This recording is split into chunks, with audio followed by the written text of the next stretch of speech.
My name is Daria, and I'm here to present for Savimbo. Savimbo is how to save a planet, not like I should have saved the planet, why didn't my neighbor save the planet, but how, step by step, actionable instructions from people who live below the canopy, the 1 billion people that live in tropical forests. This whole thing started because my friend Johnny has a jaguar in his backyard, and he started following it around with the video camera, and he fell in love with it, and he stopped narco trafficking. He became a vegetarian and a conservationist, and not only that, but he convinced about now 400 of his nearest neighbors to do the same thing. And we like to study outliers at Savimbo, so we asked ourselves, why did Johnny do this? And we decided, and his neighbors asked the same thing, like, why is Johnny doing this? And we realized he did it for 3 reasons. He did it because the jaguar was beautiful, it was wild, and it was bigger than him. And that's the way that I feel about our project Savimbo, and that's the way that everybody at Savimbo feels about the planet. So who we are and why you should listen to us. We always joke that Savimbo is like Indigenous people and solar punk had a baby. So it's this ancient conservation mindset that's been preserved for centuries, with the highest of the highest tech to solve planetariums. We're a social enterprise created by and for Indigenous people and farmers, small farmers, to directly access climate markets. The reason I'm talking to you today is because we have the world's first certified, hopefully in the next week or so, biodiversity credit. This is the first to market for certified methodology, and it's using ICROA and Corsair approved certifiers. I'm going to go back a little bit, and then we're going to come back to this credit and how it was made and how you can also use our methodology. So Savimbo was founded by 3 environmental friends. Johnny, who you've already heard about, who spent about 20 years working for the World Wildlife Fund before he founded Savimbo. I'm an MD technologist, and Fernando is a Colombian shaman, a 3rd-generation Colombian shaman who's worked all across the Amazon negotiating conservation. We started in this patch of the Colombian Amazon. It's on the left side if you haven't been in the Amazon a lot. I know that I'm talking to all corners of the globe here, so there's lots of different primate representatives. Right now we have about 40 Indigenous projects at the Indigenous and local community projects, mostly at the equator, and I'll get into why in a minute. Our pilot site started with this collaboration between small farmers who were predominantly deforesting for agriculture and Indigenous people who had collective land plot with a high amount of biodiversity. This is what our pilot site actually looks like below the canopy. This is 8 different Indigenous nations who are jaguar trackers, and they work planting game cameras. This is what our pilot site data looks like. So we don't just track jaguars.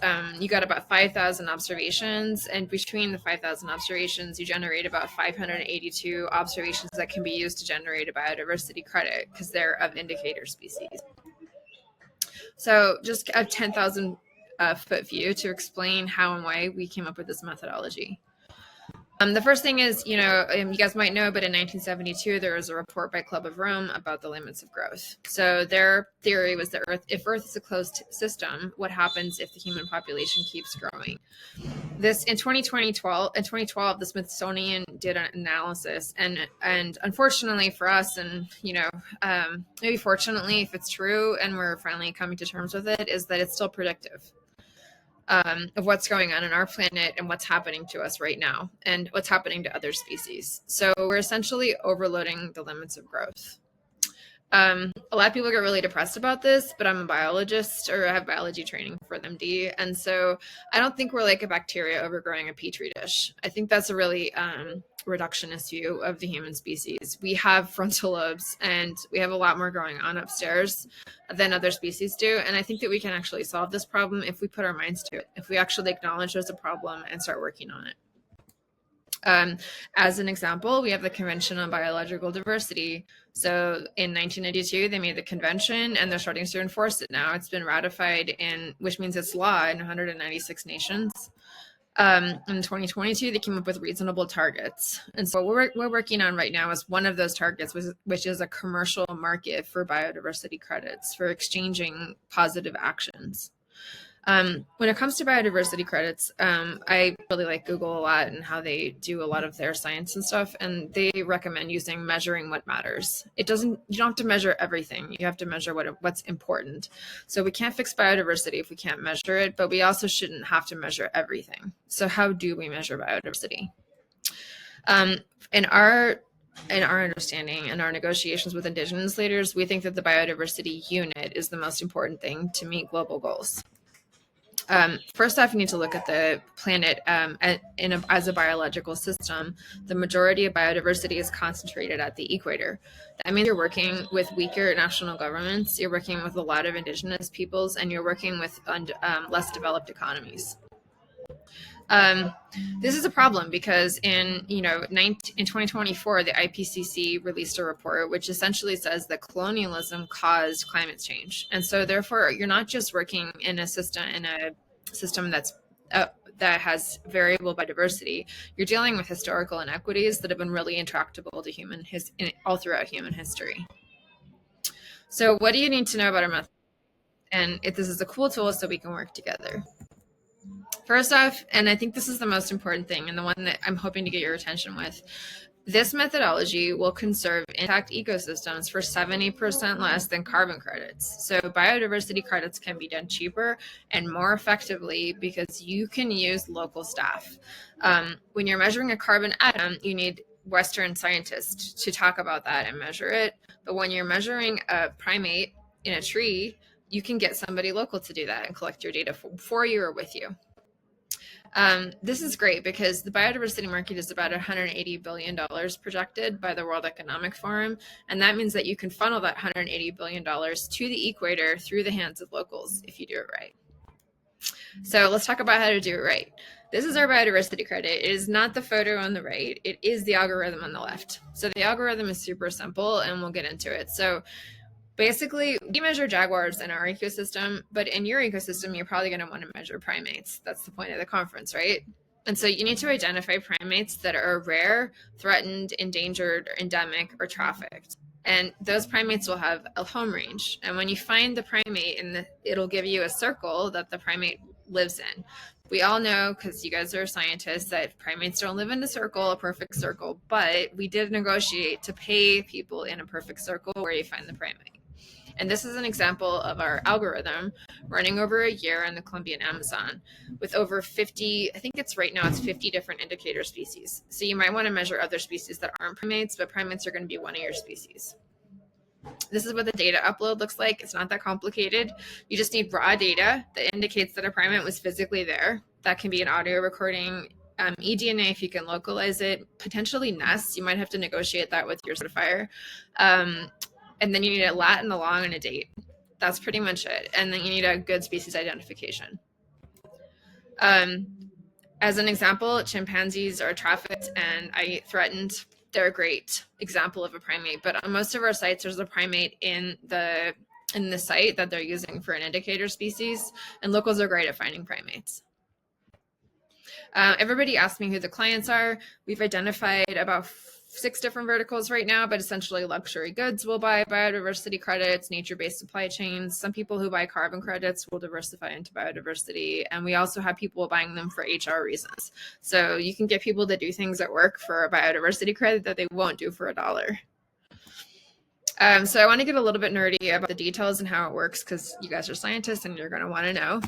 So the biodiversity unit was, I think, the most important component to coming up with the credit. So we negotiated this internationally over a period of about a year. And essentially, the unit had to be tangible, fungible, a commodity, and a number of other characteristics. And Indigenous people said it had to be compliant with rights of nature. So the unit normalized down to 1 hectare for 1 month at an integrity between 0 and 1. That gives you the value of your unit. If your ecosystem is halfway intact, you get a half a unit. If it's fully intact, as evidenced by the rarest of the rare primate photo that you have from that ecosystem, then you get a 1 for that month. There was an optional value category. Some people thought some ecosystems deserved to be prioritized. Not all humans feel the same way about prioritizing ecosystems, which is why it's optional. But it essentially normalizes down to IUCN data and biodiversity data. and it goes down to platinum, gold, silver, and bronze. This doesn't functionally change the price of your unit a lot right now, but I think it's a good exercise to go through to think about if you deserve biodiversity funding right now in your ecosystem, because we know we have a $700 billion shortfall, and the funding does need to get directed to the most critical places first. The unit can be used for any biodiversity action. It's not just conservation, although that was what it was originally designed for. So it works for conservation, it works for restoration, it works for two different kinds of restoration if you're measuring only what you did or what was already there before you did it. And then it works for impact reporting, like petroleum and mining can report their units, and even better, they can say what they didn't do or how they changed their behaviors in order to stop impacting biodiversity so much. As a final parting gift, I want to talk about what the Indigenous leaders want to talk about, which I think you guys are also going to agree with, which is that nature has rights. So nature is becoming a person. In a lot of ecosystems, nature's different species have been given at least some form of rudimentary legal rights. And I feel like the rights of nature is another important tool and technique in order to stop the impacts that we're seeing on nature. If you come to the Rights of Nature website, you'll see leaders speaking about what the nature rights. And yeah, that's about it. If you guys have any questions, feel free to contact me. Savimbo does a lot of work. All of our work is open source. All of our methodologies can be copied and used right away. Whether or not you decide to certify, they can be used for charity buyers as well as government buyers for outcome metrics. This methodology is not supposed to be limited. We are bullish about the fact that everybody needs to be working together. So even though I know a lot of this presentation has been about Johnny and his Jaguar, I just want to be clear that the mechanism and the methodology and the algorithm work in any ecosystem on the planet. So it'll work in your ecosystem with your species as well. And I really hope we can get a chance to work together.